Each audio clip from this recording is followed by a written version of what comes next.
Yay, we're in my office. Welcome to day, I don't know what day it is. Here I am. Do you know how many people have told me, Lexi, this is crazy. Like, this is crazy. Sorry, I shouldn't have threw my lip gloss on my desk. That I'm going to do 100 days of these videos. And, you know, they might be right. They might be onto something. Because here I am, I'm in my office, and I told you that they're not all going to be like perfectly polished. Like, I know that the first, few days were, me like in my setup in my living room, and you're gonna start to see that change because I want to tell you kind of like how I'm doing this, because we're gonna talk about content and systems and creation, but like some other day, not today. Today we're gonna talk about scarcity as a salon owner and training people and making sure that like you do everything that you can so that they don't leave you, because I know that there's a lot of fear around that. But anyways, back to the beginning of this. I hope that you know that I ramble by now, whatever day this is. You probably know that, but I will bring it all the way back because I am a multi-passionate entrepreneur who has a brain that works in circles, and having ADHD is very real around here. But I think you guys can relate to that, right? So just know I will always tie it back. Anyways, the system that I'm doing to film this is very similar to what I do in the salon, and that is we batch some things, and some things are on the fly because that's real life. But if you don't have things batched, then you don't have room for real life for life to life and for things to happen. And so, so I will be batching a bunch of videos, and in here, like this is my at-home office. You'll get to see my in the salon office as well. Probably over the next, I'll start filming there in the next couple of days. So I don't know when you're watching this, etc. But anyways, like that's you batch a little bit, and then you can do stuff on the fly when it feels right, when creativity hits, when you have time, right? But sometimes life will life and you just don't have time. And so you got to have stuff in the hopper. You got to have stuff ready to roll. And so I'm doing days where I will batch a ton, but then I'm also like, if I just recently like came up upon like 20 minutes, and I thought I'm going to set up and record a couple of these videos. So I might do one. Yeah, I'm going to do one because it's what time it is and I got to go get Millie from preschool. But like, I've got time. And so those sort of things. So that's like this, you're getting a 2 for 1 here. Okay. So that's part 1 of this video.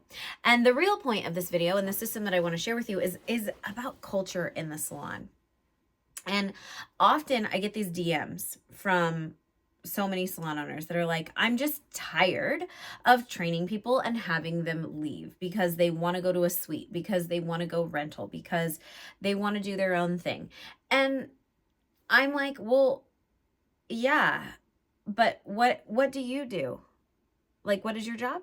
Oh, you're a salon owner and you want new talent, so you have to train them. So like, we can't get salty about the position that we took in the industry. Can I just like, with all my love, like yes, the industry has changed, but like, if you don't want to do it, nobody's like keeping you here. But like, perhaps there's pressure, right? And that's what's keeping you here, because like you have bills and you've made agreements with people to pay for your rent for X number of years. You can't just like get up and walk away. Like, what are you going to do with your life? And so I understand both sides of this, in that people like need to be trained in the salon, and how else are they going to get real life experience? And also being a salon owner that doesn't want to get walked all over and excuse me, and just be that like stepping stone for people. But the way that you don't become a stepping stone, and also like, by the way, like you only get to have people for the season that you're meant to have them in your world and in your business. So we're all stepping stones. Every relationship in life is a stepping stone. Some last much longer and like are eternal, right? And some not, right? Or you at least hope eternal, I don't know. Anyways, like you just get what you get, but you got to do your best to solidify the relationship outside of what they do for you. And that comes down to culture and really positioning your business in a way that it has something to do with what they get. And it's not what they get and they take off and run with it. It's not the tangible skill that you're teaching new assistants, right? It's not the tangible skill that you're training these people with so that they can take off and leave. You have to give them opportunity and provide opportunity of what's in it for them so that they want to stay longer than just for that training. So, and this is going to come off however it's going to come off. So you know what? Sorry. If you're having that happen in your salon, if you're seeing a lot of people come to get trained and then bouncing right away, that's on you. It's on you because your system isn't strong enough around the culture and what's in it for them. There's no reason for them to stay. Ooh, my camera shook. Are we okay? Yeah, we're okay. So like, can we work on it? Yes, absolutely. But we can't, if you're heading into training people with a scarcity mindset that like, I'm going to train you and you're going to leave me, don't manifest that for yourself. Like, you know what I mean? You'll show up so differently if you think people are just using you for training. Like if I thought that when I was training my assistants and young talent or even my receptionist, like, and training them in the skills, and I thought, well, they're only here to gain these skills and bounce, I'd be like, not training them very well, which then would lead to substandard or terrible results. This is not how we approach this stuff. Like you can't. Have you ever, okay, I know you have because I have. I worked at the Gap when I was in high school. Yeah, it was awful. I will, like, there are certain Christmas songs that ring in my head when I hear them, and we're almost to Mariah season as it is. And those songs, like, because I heard them so much working at the Gap. But there was a day that I just, like, didn't want to go to work. I didn't really feel good, but, like, I could go to work, right? But I called, and I'm like, hi, it's Lexi. Yeah, I can't remember what the manager's name was, but she was, I'm picturing her. I'm seeing her in my mind's eye. I'm really sick. I can't come in. And she's like, oh, well, you're scheduled and you're our only cashier. And I'm like, like, I don't want to get fired and I have integrity. Like, I'm not going to just like bail on this. I just wanted to like, call out sick. And like, that's fine. And she's like, yeah, so we'll see you at 2:30 or whatever time I started. And I'm like, I'm sick. Like, I don't want to go. I'm so sick. So I like subconsciously, I'm like, I'm so sick, right? Mind you, I also like took blush and put it all over my nose. Like I've been sneezing all day because I did go to work.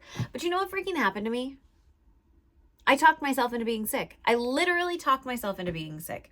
And you've done that. If you're like, then you're like, am I actually sick? Like, I just didn't want to go because I was tired and like 16, 17, however old I was. And there's probably something fun happening and I just didn't want to go. That's the kind of stuff that happens when we think about things in our business. Like, don't do that. Because your energy shifts. Like, don't go like they're just going to bounce, because then they're going to bounce. And the way that you're going to show up and build that is so different. And so you can't show up to training with a scarcity mindset. You have to show up with a mindset of complete abundance around this human that you're pouring into. And this starts with you. You have to embody everything that you say about your salon, everything that you do in your culture. Now, am I perfect and going to tell you that I am like all day long, everyday sunshine and rainbows? I would say 90% of the time. But there are, like, I'm a human. And so there are glimmers or glimpses or blips or whatever you want to call it of me being like, and frustrated. Absolutely. And has it happened that I have trained someone and they bounce? Yes. Did they stay for 10, 12 years before that happened? Yes. Did it happen once that I trained someone for 6 months and they left? Yes. Did they go work somewhere else? No. They just decided like they weren't going to do this, and they ended up moving across the country to be with a boy and life, whatever. Like, it does happen. And I have poured into people that straight have screwed me over and lied to me. Actually, that is a good story that I don't have on my list yet. Okay, you're going to get the story about the girl that told me that she fell in the street and da-da-da-da-da. That's coming later. At the end of the day, you can't have scarcity around training people. Either you're willing to train them and take the risk for that person, for yourself and the future of your business. You're willing to invest into your future for them. You either are or you aren't. So get in the game or get out. Like, you can train people or you can not train people. It's up to you. But if the lifeline in the future of your business is like tied to young talent continuing to grow, because if you're not always like getting new clients, like your business is dying. And so I think you always need to be getting new talent in the salon. Like, this is kind of important to wrap your head around. So is this a mindset thing? Yes. But it comes down to the culture of your salon and it being around training specifically. And we can talk about salon culture as a whole later.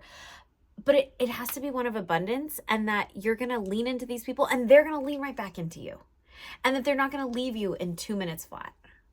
Like, you just have to have that. And if you don't have that, you better work on it, because I think it's really important. This is a huge, huge system, and we can talk about training. Please let me know if you want to, or what you don't want to talk about, or like, you know, what's going on.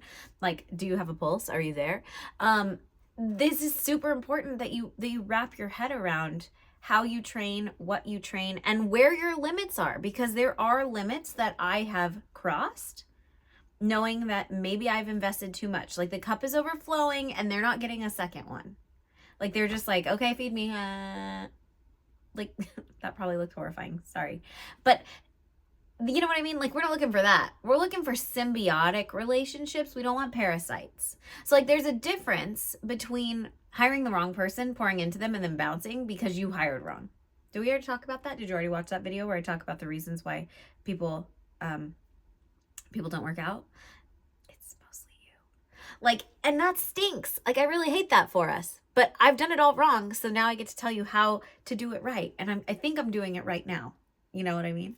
Like, we never know, because it's not over till it's over. But in the last 18 years as a salon owner, I'm telling you, there has been so much that I've gone through. And when I show up with a mindset or even the slightest tinge of scarcity, that's what you get. You get more of. It's like, you know, you focus on it, you're going there. Just like me pretending I was going to be sick, and then I ended up like, I'm like, am I sick? Yes. It's because what we focus on, we get back. And so think about that. Like, what's in it for them? You need to cultivate that in your training process. That needs to be that needs to be in the beginning.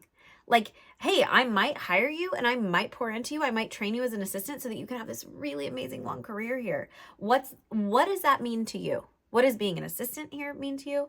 What is being the next step, the next step, the next step? What does growth look like for you? Like, have a growth-minded culture, right? This all comes back to your core values. It all comes back to your core values and what you want to do. Okay, I'm going to check my notes. What I forget. You just want to build a culture that lasts, right? Like, that's it. And you have to do that knowing and being delusional and in it so much that you know there's a future. You have to believe in it for them, even though they can't see it. And sometimes even when you're not sure you're going to get there. Can I tell you that? That is, you got to be really good at holding space for the future that is unknown, but you know you'll be there together because this is the way that we do things around here. That's the kind of stuff that we have to really work on for ourselves and our leadership to make sure we show up and embody that and share that. And in the process, like, what's in it for them? It's not about, I'm going to use you as an assistant. And I know that this is old school and you don't do this, but like, just to wash bowls and so that I can bark orders at you. Like, that's not it anymore. We've got to change the game. And so if you're an old school salon owner that's probably not that old, but you've just done it that way because you grew up in it like that, maybe we need to change some things. So that's why you're here. That's why you're here. And I love it. Seriously, like, send me a DM. Tell me, did I hurt your feelings in this? I hope not. It's never my intention, but if something that I say here, like, kind of irks you or like gives you a little like, think about it. Send me a DM. Let's talk about it. Because usually that's a good sign that we could go a little deeper. And that's exactly what I want to do.